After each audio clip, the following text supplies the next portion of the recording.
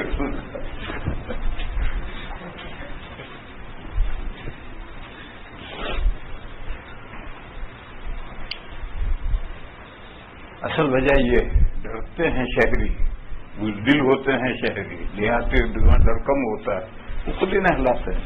اور شہری ایک معین بندہ ہے، وہ آئے گا تو نہلائے گا، ہر آدمی ہاتھ نہیں لگائے گا. یہ غلط ہے.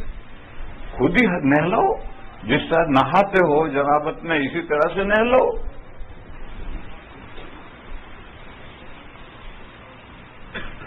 بہرحال یہ جو ہم نے میت کے مرنے پر سب کیا کیا باتیں نکال دی ہیں، سب شریعت میں نہیں ہے بھائیو.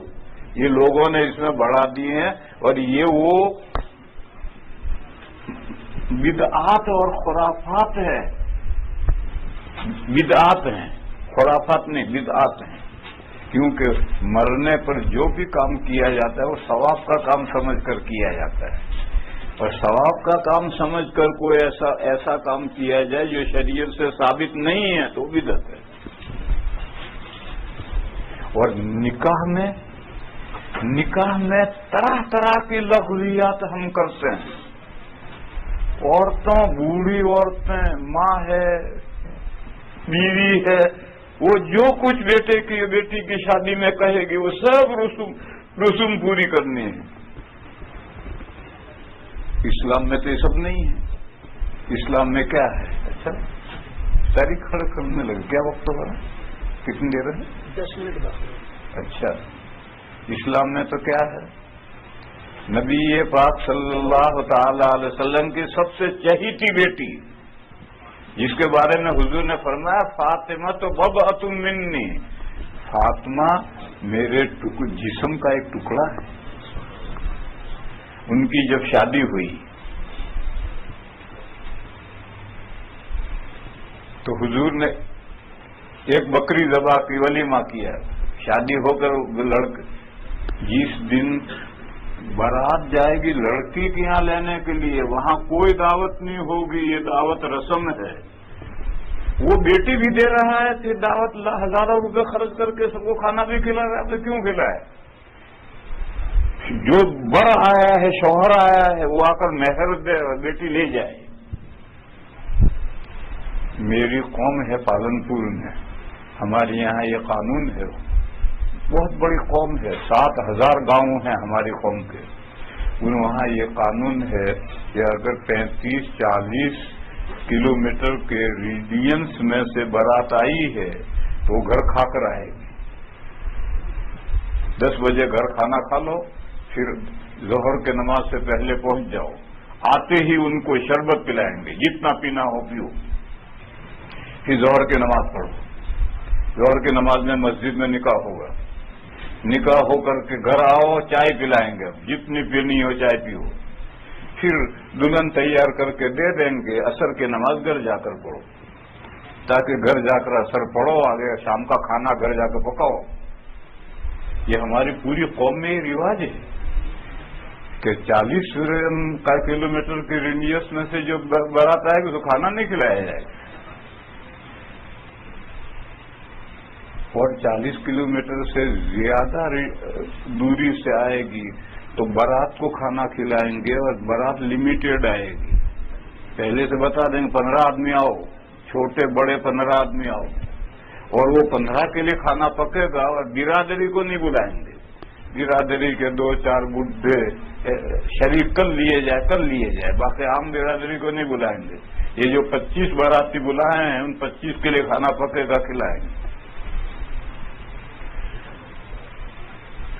پھر جہیز وہیز کی لعنت ہمارے یہاں ہے ہی نہیں. ہمارے یہاں دلہن کے ساتھ 2 ایٹیچیاں جائیں گی، تیسری ایٹیچی نہیں ہوگی. اور باپ کو بیٹی کو دینا ہے، زندگی پڑی ہے، دیتے رہو. شادی ہی کے دن کیا دینا ضروری ہے؟ باپ اور بیٹی ہے، پوری زندگی جب چاہو دو. مگر آج کل ہمارے بھائیوں، ہم لوگوں نے شادیوں میں کیا کیا بڑھا رکھا ہے. یہ سب رسمیں ہیں. بدعت اور رسم میں فرق کیا ہے؟ شریعت سے جو چیز ثابت نہیں ہے اس کو ثواب کا کام سمجھ کر کیا جائے، یہ بدعت ہے. اور ثواب کا کام نہ سمجھا جائے.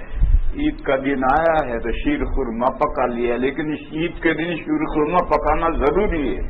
بس یہ رسم. عید کے دن جو شیر خورما پکاتے ہیں اسے کوئی ثواب کا کام نہیں سمجھتا، مگر ضروری سمجھتے ہیں. ایسے نکاح میں پتہ نہیں کیا کیا لفظیات ضروری سمجھتے ہیں کہ یہ سب رسمیں ہیں اور یہ سب بدعات ہیں. بس میرے بھائیوں، بدعات کو چھوڑنا بھی ضروری ہے، رسموں کو چھوڑنا بھی ضروری ہے. یہ وہ چیزیں ہیں جو دین کے اندر مکڑی کے جالے پہ پڑ گئے، دیوار پھیکا پڑ گیا، صحن میں کھڈے پڑ گئے. اس طرح سے دین میں چیزیں ہیں جو بگڑتی ہیں، شامل ہوتی ہیں. اصل موضوع میرے بھائیوں میں یہ سمجھا رہا تھا، اسے شارٹ کر دو کہ دیوبندیت کچھ نہیں. حضور پاک صلی اللہ علیہ وسلم سے سینہ بسینہ جو دین کی تعلیم آ رہی ہے وہ تعلیم حاصل کرو. ہم اپنے طلبہ، ہمارے طلبہ ہمارے پاس وہ دین، وہی پرانی کتابوں سے وہ اصل دین کو سیکھتے ہیں. پھر دنیا میں چلو اور جو مکڑی کے جالے ہیں وہ صاف کرو، جو دھبے پڑ گئے ہیں دیوان کو رینیول کرو، جو کھڈے پڑ گئے ہیں اس کو ٹھیک کرو، دین کو رینیول کرو. پس اب دارالعلوم دیوبند ایک مجدد ہے. دین کو اصلی شکل میں امت کے سامنے پیش کرنے کی محنت کا نام دیوبندیت ہے. وآخر دعوانا الحمدللہ.